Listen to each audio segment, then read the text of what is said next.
Baik, Assalamualaikum warahmatullahi wabarakatuh. Salam sejahtera untuk kita semua, sahabat Wallside. Berjumpa lagi di diskusi kita pada kesempatan kali ini. Saat ini kita akan membahas isu yang sebetulnya menjadi polemik ya di kalangan akademisi ataupun di masyarakat pada umumnya, karena kita melihat beberapa fenomena atau kejadian di mana aparatur negara atau kekuasaan itu digunakan untuk menguntungkan salah satu kandidat tertentu.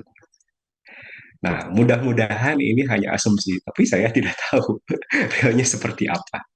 Oleh karena itu, eh, pemirsa semua, sahabat Polsek, kita akan coba telusuri bagaimana pendapat para ahli ya, khususnya pada saat ini telah hadir bersama kita Pak Dr. Yusa Juyandi, dosen ilmu politik Universitas Pajajaran. Apa kabarnya, Pak Yusa? Baik.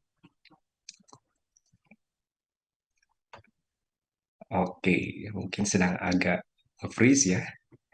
Oke, di sisi lain, sahabat Polsek semua, kita juga kehadiran, Iya, oke, kita juga kehadiran narasumber dari kalangan mahasiswa ya. Nah, tentu mahasiswa itu seringkali mengikuti dinamika atau konstelasi politik yang berkembang saat ini. Oke, kita langsung sapa saja. Telah hadir bersama kita Kang Rido Anwari Arifin, Wakil Presiden BEM Kema Unpad. Apa kabarnya, Kang Rido? Alhamdulillah baik Kang Azmi. Oke, Alhamdulillah ya, kita bisa silaturahmi ya bersama Polsite di sini. Kita akan coba memberikan pencerahan ya kepada masyarakat luas, khususnya netizen Indonesia, di mana banyak sekali spekulasi ataupun pendapat ya soal apa yang terjadi saat ini khususnya menjelang pemungutan dan juga penghitungan suara. Oke, baik pemirsa Polsite semua, kita akan coba telisik ya lebih lanjut soal permasalahan yang memang saat ini sedang kita rasakan ya berkaitan dengan uh, kegelisahan dari para akademisi atau para sivitas akademika melihat sumber daya negara itu kemudian dimobilisasi untuk menguntungkan salah satu kandidat tertentu. Nah, kita coba langsung saja dengarkan pendapat mahasiswa dan juga pendapat Pak Dr. Yusa nanti mengenai refleksi dari apa yang sudah terjadi dalam beberapa minggu kali ini khususnya menjelang pemungutan suara ya pada tanggal 14 Februari tahun 2024. Oke, pertama saya ingin dengar dulu mungkinnya pendapat dari Kang Rido. Kang, gimana nih refleksinya dari beberapa momentum yang sudah terjadi di bangsa kita ini gitu ya. Menurut Akang ini seperti apa nih? Potensinya seperti apa? Mangga Kang, silakan. Baik, hatur nuhun Kang Azmi dan pemirsa sekalian, kawan-kawan setia Polsite. Mungkin izin berpendapat terkait pemilu di 2024 ini. Saya melihat khususnya sebagai mahasiswa yang mana saya kurang lebih mengikuti ketiga paslon, yang mana setiap paslonnya itu memiliki visi dan juga misi program ke depannya itu yang sangat berbeda idealismenya. Saya melihat ketiga paslon ini memiliki ciri khasnya masing-masing untuk memberikan visi, misi, dan juga programnya masing-masing. Namun yang menjadi sorotan menurut saya adalah ketika pemerintah ataupun bahkan presiden dilihat agaknya condong untuk memihak ke salah satu paslon, yang mana memang presiden sendiri tidak apa namanya tidak secara gamblang menyebutkan dia mendukung paslon yang mana gitu. Cuman kita sendiri melihat sebagai masyarakat kita dapat melihat bahwasannya presiden apa namanya mengeluarkan peraturan untuk menteri-menterinya dapat memihak.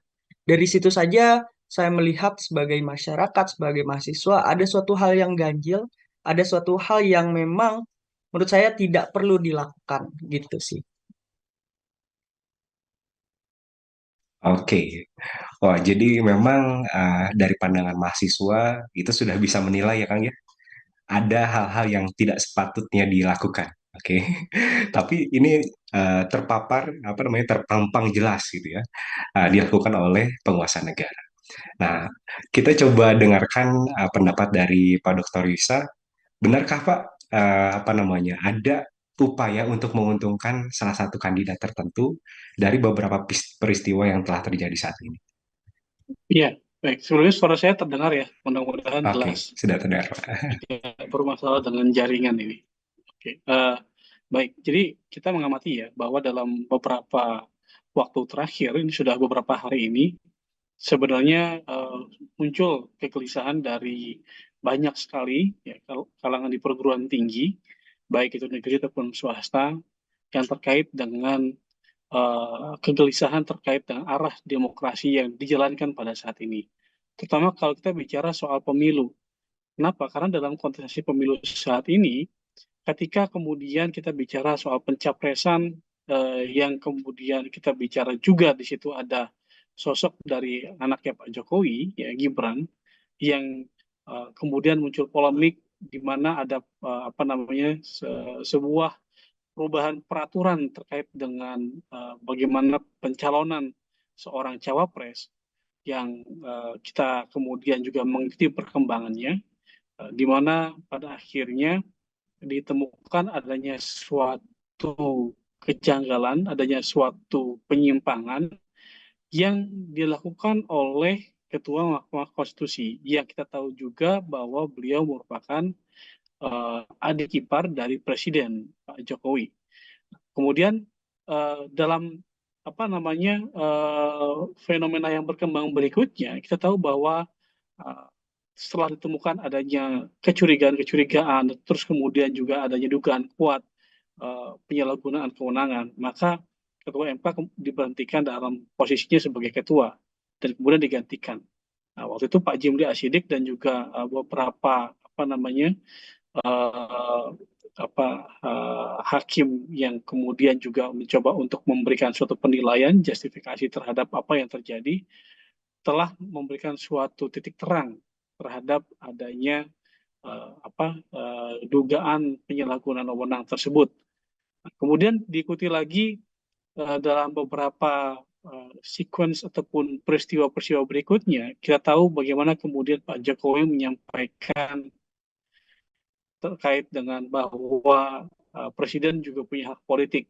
Ya, betul, secara pribadi kita tahu bahwa presiden punya hak politik karena dia juga adalah warga negara. Tetapi kita tidak bisa pungkiri juga bahwa presiden adalah orang yang harus mengayomi semua kelompok, semua kepentingan.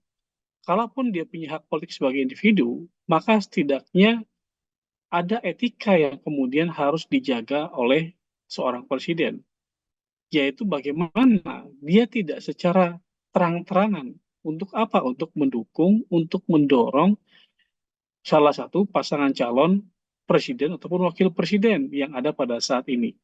Jadi, kalau kita lihat bagaimana kemudian kegelisahan masyarakat, sebenarnya mulai dari bagaimana pencalonan wakil presiden, terus kemudian diikuti dengan beberapa statement, dan juga kita tahu bagaimana kemudian adanya fenomena-fenomena lanjutan seperti adanya apa seperti bansos ya.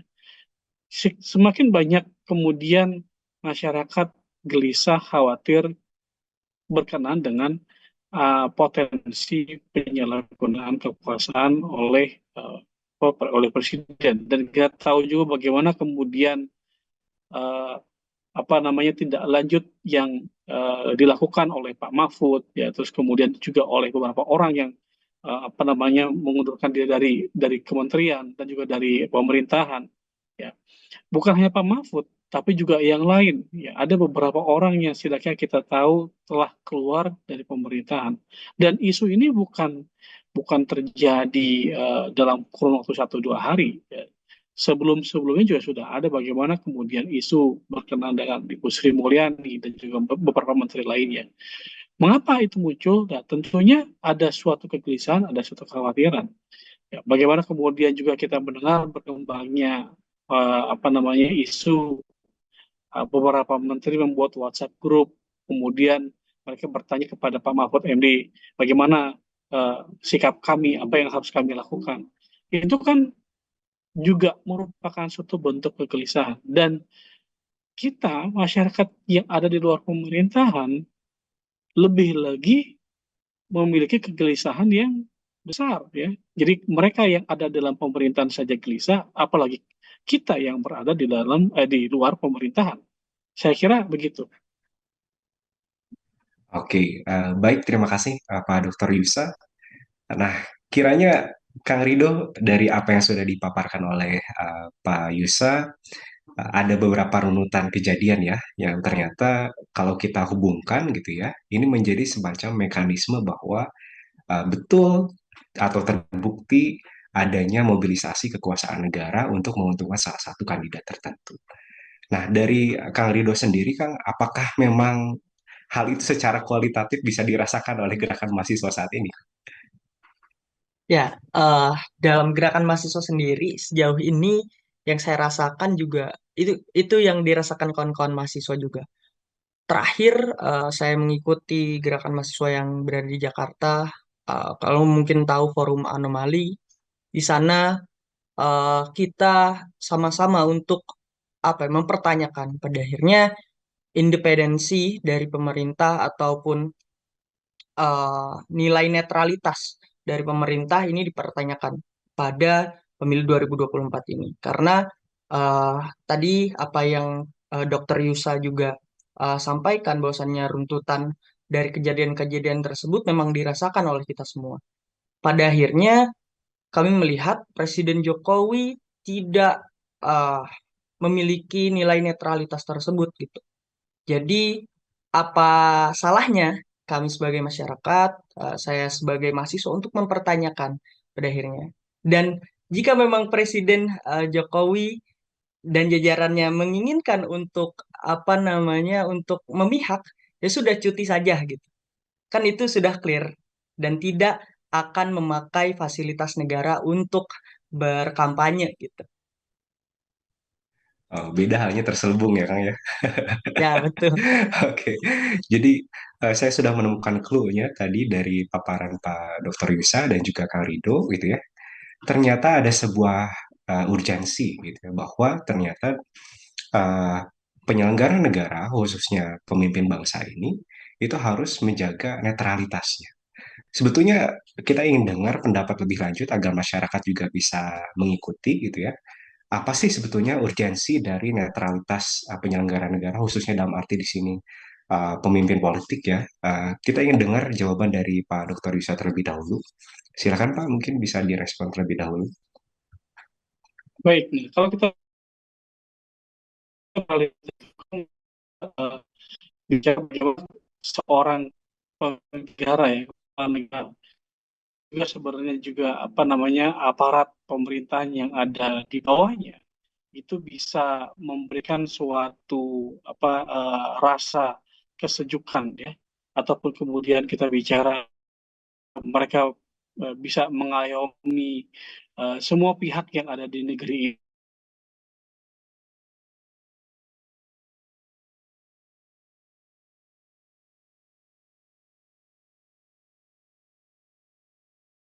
Salah satu pasangan calon, salah satu partai, kemudian dia tidak memberikan suatu pelayanan yang maksimal kepada masyarakat ataupun kepada orang yang mungkin berbeda haluan politik.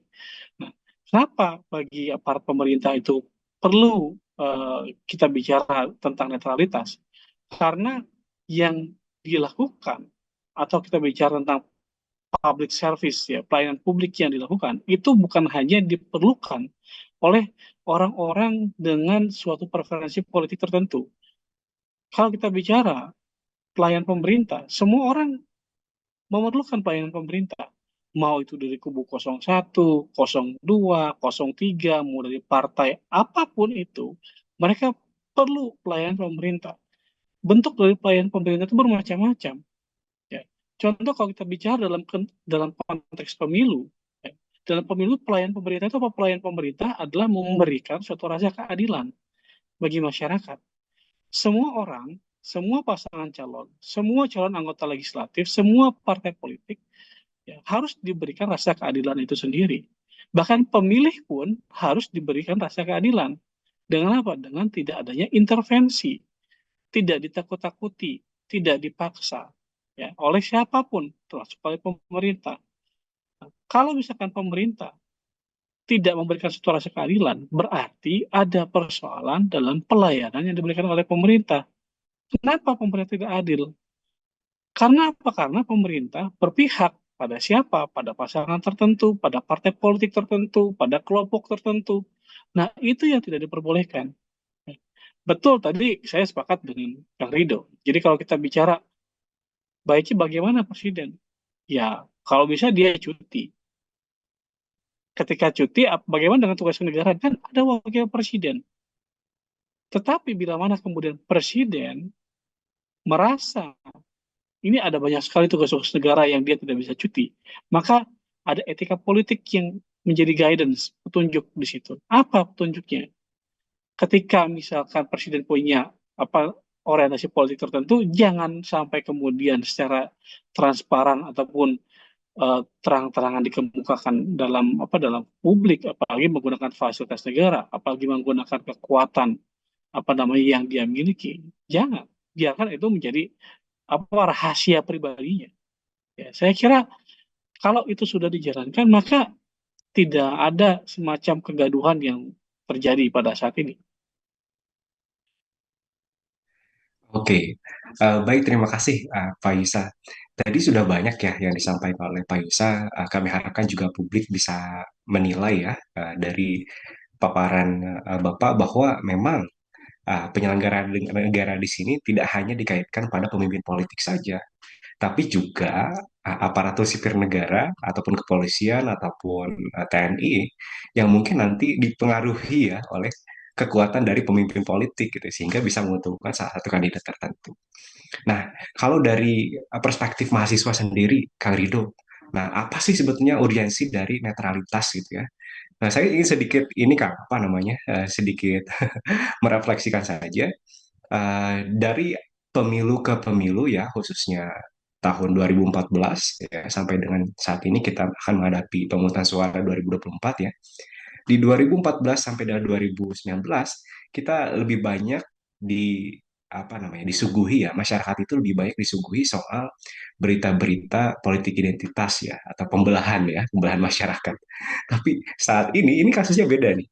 Di pemilu tahun 2024 ini isu yang lebih mencuat ini adalah soal netralitas penyelenggara negara. Nah, ini gimana nih teman-teman mahasiswa melihat konteks apa namanya penyelenggara negara? Sejauh mana sih penyelenggara negara ini harus menjamin netralitasnya? Gimana Kang? Ya, terima kasih Kang Azmi. Ah, saya mahasiswa memandang bahwasannya kenapa netralitas ini dalam pemilu itu suatu hal yang fundamental pada akhirnya. Karena kami melihat ah, ketika kita sebut ini kontestasi, apalagi tiga calon, saya melihat salah satu calon ini mencuri start. Atau bahkan bila kita analogikan sebuah perlombaan sepeda, satu calon ini sepedanya sepeda yang sangat bagus gitu. Bahkan punya mesin tanpa perlu dikayu. Ini kan jadi nggak fair rasanya untuk kontestan yang lain. Ini saya belum menentukan pilihan saya ya, mau kemana 01, 02, 03. Tapi saya melihat ini tidak fair, perangkat negara digunakan untuk berkontestasi, dan netralitas ini justru sebagai hal yang fundamental ini ditinggalkan. Bahkan dikesampingkan oleh pemerintah. Saya melihat urgensinya sangat tinggi. Karena lagi-lagi ini demi demokrasi yang berjalan ataupun apa namanya dengan titik start yang sama, kontestasinya berjalan dengan fair atau adil.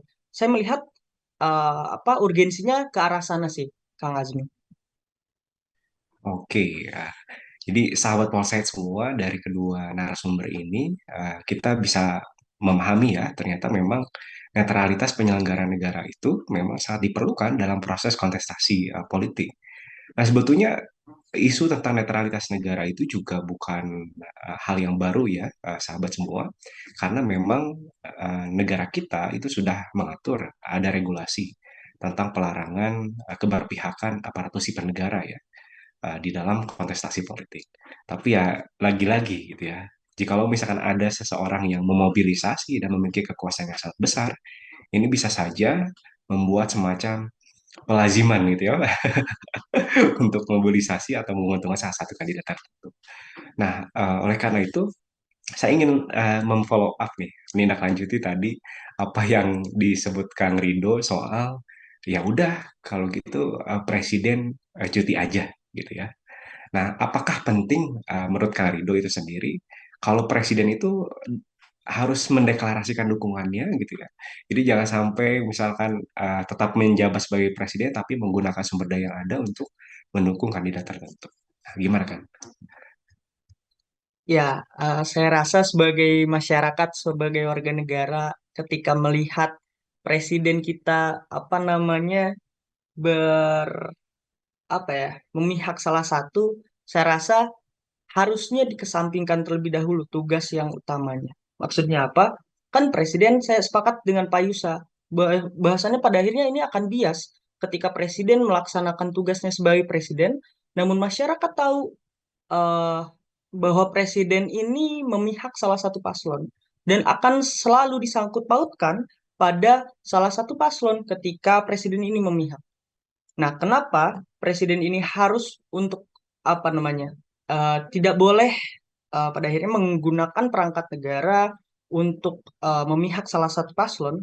Karena saya melihat ini merupakan suatu hal yang tidak fair. Balik lagi, kembali lagi. Nah, dan pada akhirnya ketika presiden ingin memihak, ya sudah cuti saja menurut saya. Kalau memang benar-benar ingin memihak, kan nggak enak ya kalau kerja atau memihak tuh setengah-setengah. Ya udah 100% aja, asalnya ditinggalkan dulu gitu tugas yang sebelumnya. Jadi gak enak aja gitu. Kayak gitu sih, Kang Azmi. Nah, masalahnya nih Kang, saya ingin dengar pendapatnya Pak Dr. Yusa. Masalahnya ternyata gitu ya, keberpihakan itu eh, memang tadi sudah disampaikan juga oleh Pak Dr. Yusa bahwa ada indikasi bahwa bansos ini menguntungkan ya 02 lah ya, dengan eh, distribusi bansos yang begitu masif gitu ya. Kemudian akan ada diharapkan mungkin ya, atau mungkin diprediksi ada efek ekor jasnya gitu ya dari bansos ke suara 02.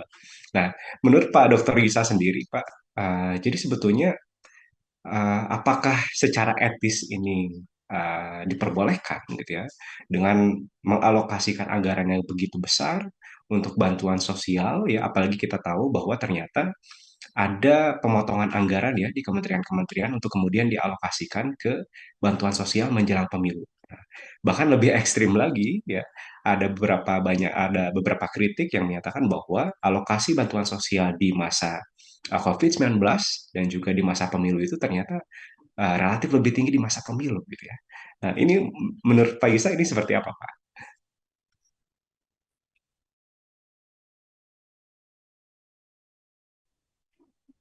Ya, halo, suara saya terdengar? Oke, sudah terdengar, Pak. Ya, baik di jaringan memang agak bermasalah tadi dan tadi. Ya, jadi begini, kalau kita bicara tentang bantuan sosial, eh, ya sebenarnya memang ada satu sisi positif ya, kalau kita bicara urgensi bantuan sosial, karena memang kita bicara layers pelapisan masyarakat kita itu kan cukup banyak mereka yang masih berada dalam kondisi ekonomi menengah ke bawah. Jadi mau nggak mau pemerintah punya kontribusi dan peran untuk membantu mereka yang berada pada layers menengah ke bawah atau bawah-bawah. Tetapi kita tahu bahwa dalam setiap kali perhelatan pemilu, sebenarnya bukan hanya pemilu, tapi juga pilkada. Ya, bentuknya memang macam-macam bantuan yang diberikan oleh pemerintah, baik itu pusat ataupun daerah. Selalu bantuan ini akan memberikan suatu keuntungan bagi petahana. Ya. Dan kita sekarang bicara dalam konteks pemilu, pileg, pilpres.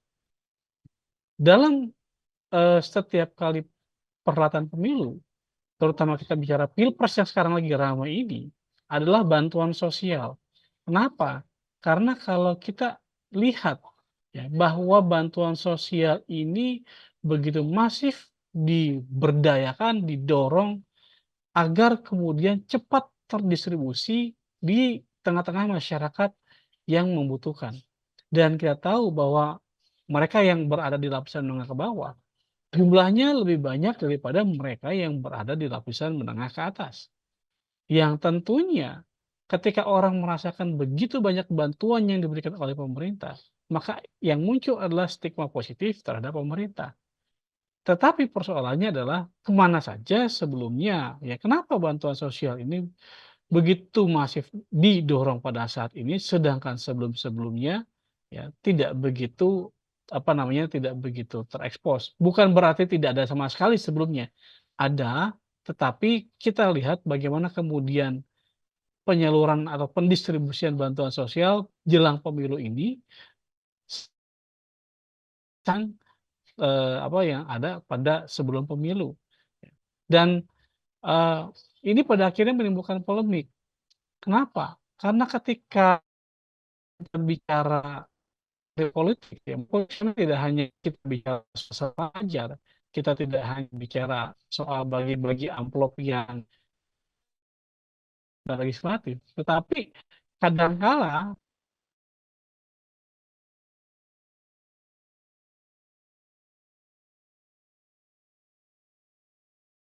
efek ekor jas tadi kalau kata Kang Fajrul adalah efek ekor jas ya, terhadap siapa? Terhadap pemerintah. Kalau kita bicara pemerintah, akan nanti orang melihat siapa yang didukung oleh pemerintah, atau siapa yang lekat dengan pemerintah. Yang selama ini kita tahu bahwa kalau kita bicara siapa yang dekat dengan pemerintah, siapa yang lekat dengan pemerintah, adalah mereka yang punya keterhubungan kuat dengan, antara pemerintah halo? Oke, Mohon baik. maaf tadi Oke, terputus. Ya, Kang Fajrul, bisa boleh dilanjut, Pak. dilanjut? Oke, boleh. Ya. Yaitu mereka yang memiliki keterhubungan antara pasangan calon saat ini dengan pemerintah pada saat ini. Kita sudah bisa menebak ya, kemana ya arahnya, seperti itu. Oke, baik.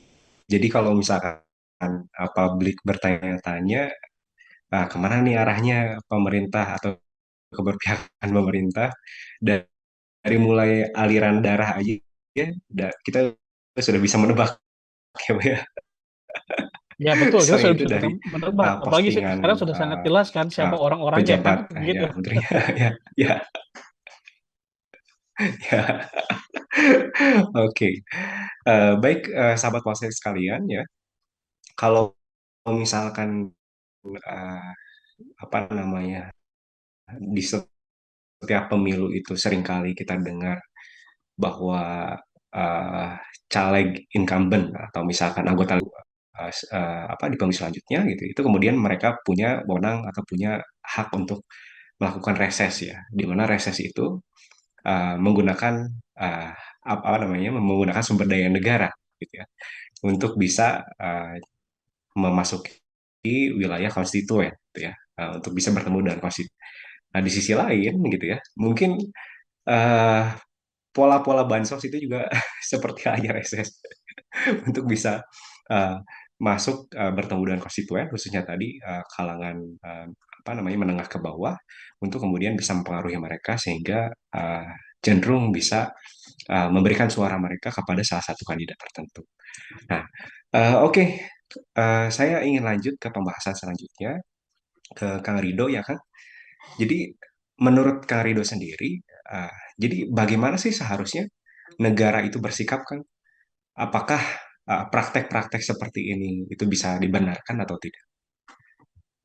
Baik, menurut saya pemerintah mes- mesti bersikap netral, merawat demokrasi yang sehat. Karena saya melihat praktek-praktek seperti ini itu tidak dapat dibenarkan. Karena saya melihat hal-hal yang kurang fair rasanya itu tidak dapat dibenarkan. Karena meskipun misal dari salah satu paslon ini adalah petahana dari rezim untuk saat ini, namun tidak sepatutnya rezim saat ini untuk meloloskan atau melancarkan hal-hal yang sifatnya kontestasi di tahun-tahun selanjutnya, di periode selanjutnya. Karena saya melihat ini dari pergerakan dari awal juga ini sudah masif dengan hal-hal yang Pak Yusa tadi sampaikan runtutan kejadiannya itu sangat masif dan mungkin pecahnya per hari ini kita melihat dari perguruan-perguruan tinggi sudah apa namanya mengutarakan sikapnya, stance-nya dan juga untuk mendesak Presiden Jokowi untuk memberikan apa namanya sikap yang netral, itu sudah menunjukkan bahwasannya negara ini tidak baik-baik saja dengan kondisi pemerintah yang sekarang dirasa itu condong untuk mendukung salah satu paslon.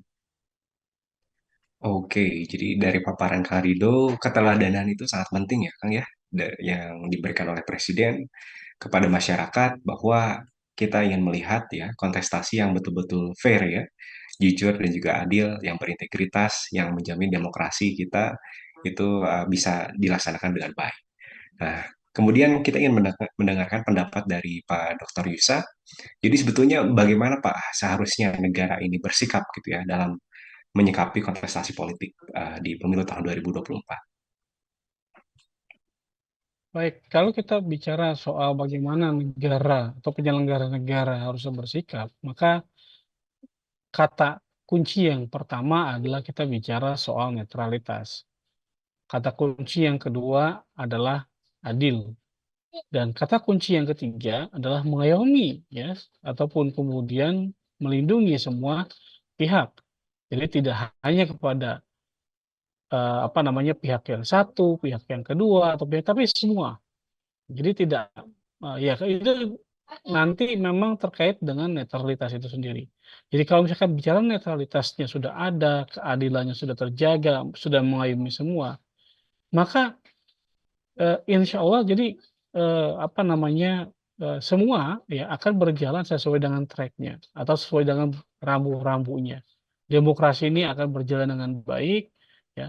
Kemudian kita bicara juga bagaimana pemilu yang berkualitas, bagaimana kemudian nantinya lahir seorang pemimpin yang memang benar-benar dia apa lahir dari keinginan, dari kebutuhan masyarakat dan juga bisa kemudian memecahkan segala permasalahan-permasalahan yang masih ada dalam masyarakat itu sendiri.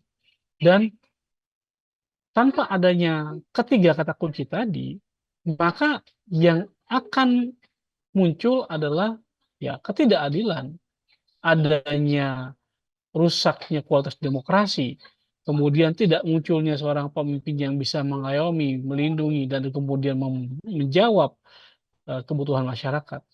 Jadi itu yang harus kemudian apa namanya, diperhatikan dan kemudian dijalankan. Jadi bukan hanya diperhatikan, bahkan dijalankan oleh pemerintah. Dan saya yakin eee, bangsa kita eee, punya suatu pemikiran yang juga berpegang teguh pada prinsip bagaimana demokrasi ini bukan hanya sekedar berjalan, tapi tegak berdiri dan berkualitas. Saya kira itu yang jadi poin pentingnya. Baik, pemirsa Foresight, jadi dari paparan Kang Rido dan juga Pak Dr. Yusa Juyandi, kita bisa menilai ya bahwa negara di sini memang harus menjalankan pemerintahan ini dengan netral tadi ya. Sebagaimana memang para pemimpin politik kita sebetulnya telah mengatur bahwa dalam setiap kontestasi politik itu penyelenggara negara memang diharuskan untuk bersikap netral. Namun kembali lagi pada diskursus kita di awal gitu ya bahwa ternyata memang selalu ada indikasi penyalahgunaan kekuasaan. Oleh karena itu saya yakin mungkin forum-forum seperti ini itu merupakan bagian dari bagaimana kita menjaga kualitas demokrasi bangsa ini ya. Sehingga para pemimpin kita mungkin bisa kembali melihat dan merefleksikan agar uh, memperbaiki kualitas demokrasi yang seharusnya terjadi itu seperti apa. Nah, baik, akang teteh semua, pemirsa Polsite ya, kita akan coba dengarkan ya pesan terakhir dari narasumber kita kepada masyarakat agar mungkin lebih cermat ya dalam menyikapi berbagai fenomena ya atau polemik yang terjadi saat ini, khususnya dalam menghadapi atau mempersiapkan diri kita semua gitu ya untuk bisa mengoptimalkan suara kita ya di saat pemilu tahun 2024 ini atau di saat pemungutan dan juga penghitungan suara tanggal 14 Februari tahun 2024. Saya ingin dengarkan mungkin dari Pak Dr. Yusa terlebih dahulu, apa pesan Bapak untuk masyarakat ya, sehingga masyarakat di sini bisa menyikapi fenomena yang terjadi saat ini dengan baik dan tentunya bisa juga berpartisipasi dalam demokrasi ini dengan uh, sebaik-baiknya. Ya, yang pasti kita berharap bahwa masyarakat bisa memahami bagaimana sebenarnya pemilu yang akan kita hadapi di tanggal 14 Februari nanti. Memahami itu bukan hanya sekedar bagaimana kemudian masyarakat datang ke TPS, mencoblos, dan setelah itu pulang. Tapi lebih daripada itu, sebelum datang ke TPS, masyarakat harus bisa kemudian mencermati bagaimana sosok-sosok yang akan menjadi pemimpin. Bukan hanya untuk calon presiden dan wakil presiden, tapi juga untuk mereka yang akan menjadi anggota legislatif baik itu di tingkat pusat sampai di tingkat daerah. Nah, bagaimana kemudian memahami? Tentu harus kemudian mencari secara detail track record setiap orang yang akan menjadi pemimpin. Ya, kalau misalkan itu sudah dapat dilakukan, maka saya yakin masyarakat akan bisa memetik suatu hasil yang positif, insya Allah selama 5 tahun ke depan. Bagaimana kemudian nanti kebijakan-kebijakan yang dikeluarkan oleh eksekutif, oleh legislatif akan mencoba untuk memecahkan solusi yang ada di tengah-tengah masyarakat. Jadi ketika ada problem, masalah, maka itu akan bisa dibantu oleh mereka orang-orang yang membuat kebijakan. Karena apa? Karena mereka punya kualitas yang mumpuni. Jadi bagaimana masyarakat harus benar-benar menjadi aktor penting dalam penegakan demokrasi. Benar datang ke TPS itu penting. Benar kemudian mencoblos itu penting, tetapi ya akan lebih benar kalau misalkan masyarakat bisa kemudian secara cermat melihat bagaimana track record dari setiap orang yang ada. Ya. Sedangkan kemudian bagi pemimpin, maka diharapkan mereka bisa mengedukasi masyarakat secara baik. Bukan hanya kemudian eh, memaparkan visi misinya, tapi juga memberikan contoh bagaimana kemudian dia menjadi seorang teladan yang nanti bisa benar-benar membantu masyarakat. Ya, dan bagi pemerintah ya, yang saat ini masih kemudian berkuasa atau menjalankan kekuasaan, tentu kita harapkan bisa lebih bijaksana, memiliki kearifan, ya dalam dalam kemudian menjalankan tinggal beberapa sehingga perintah ini bisa melahirkan nanti eh, apa namanya eh, pemerintahan berikutnya yang lebih demokratis. Jadi sekarang juga menentukan bagaimana pemerintahan berikutnya. Ya, saya kira itu. Oke, baik, terima kasih Pak Dr. Yusa. Pemirsa sekalian, tadi kita sudah menyimak ya, banyak sekali pesan yang disampaikan oleh Pak Dr. Yusa kepada pemilih, kepada masyarakat ya, dan juga kepada pemerintah. Nah, namun kurang lengkap rasanya kalau kita tidak mendengar pesan dari mungkin Kang Rido pemilih pemula ya, atau pernah memilih sebelumnya. Nah, sebelumnya pernah 2019. Oh, pernah ya. Oke, kita dengarkan pesan dari Kang Rido, ya aktivis mahasiswa yang juga dalam arti di sini sangat aktif ya dalam gerakan mahasiswa sehingga kita bisa mencermati bagaimana pemuda atau mahasiswa di sini melihat fenomena yang saat ini terjadi. Silakan kan? Baik, terima kasih Kang Asmi.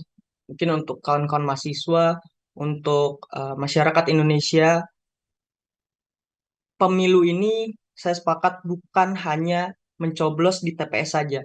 Lebih dari itu, suara kita itu memiliki tanggung jawab selama-lamanya 5 tahun. Siapapun nantinya yang jadi presiden, kita punya tanggung jawab untuk mengkritisi, untuk mengawal program-program yang dikerjakan oleh pemimpin kita nantinya. Mau siapapun, mau pemimpin yang kita pilih, mau pemimpin yang bukan kita pilih, siapapun yang menjadi pemimpin kita wajib untuk mengkritisinya. Pun dengan langkah-langkah per hari ini yang terjadi, dinamika yang terjadi di negara kita, kita pun harus melihat hal ini sebagai hal yang urgent menurut saya. Karena pada akhirnya pemilu yang harusnya memiliki sifat yang fundamentalnya itu ya, yaitu netralitas dari pemerintah, adil bagi semua kontestan, ini sudah dicederai. Pun dengan perguruan-perguruan tinggi yang sudah memberikan sikapnya, memberikan kritiknya kepada presiden. Ini perlu kita lihat sebagai suatu hal yang urgent. Dan kedepannya untuk kawan-kawan yang nantinya untuk masyarakat Indonesia yang ingin memilih, pilihlah pemimpin yang memang sesuai dengan kriteria hati dan sepakat kita harus melihat track recordnya pemimpin ini bisa bekerja atau tidak, pemimpin ini akan baik untuk kita, untuk Indonesia, ya kita pilih. Dan pesan saya cukup satu, siapapun nanti pemimpinnya, kita wajib untuk mengkritisi apa yang dia kerjakan selama 5 tahun, selambat-lambatnya ya. Mungkin itu Kang Azmi. Oke, jadi partisipasi aktif masyarakat di sini sangat penting ya untuk mengawal kualitas demokrasi kita ke depannya seperti apa.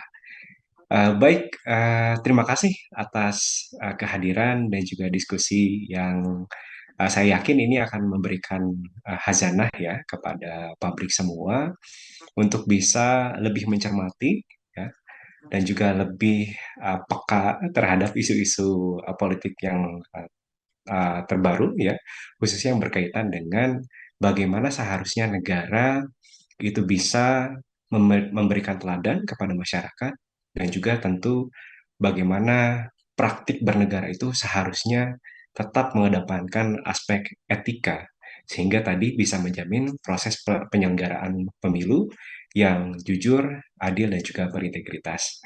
Ya, terima kasih atas kehadirannya Kang Rido. Terima kasih atas kehadirannya Pak Dr. Yusa Juyandi. Terima kasih. Sama-sama, terima kasih kembali.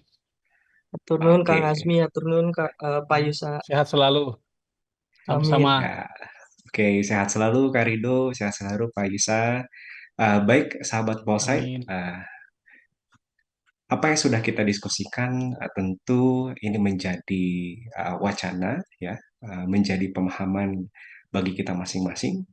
Mari kita bersama refleksikan bagaimana seharusnya negara bersikap sehingga tentu ini akan berdampak pada bagaimana kita melihat kontestan atau calon yang berkontestasi pada pemilu tahun 2024 ini.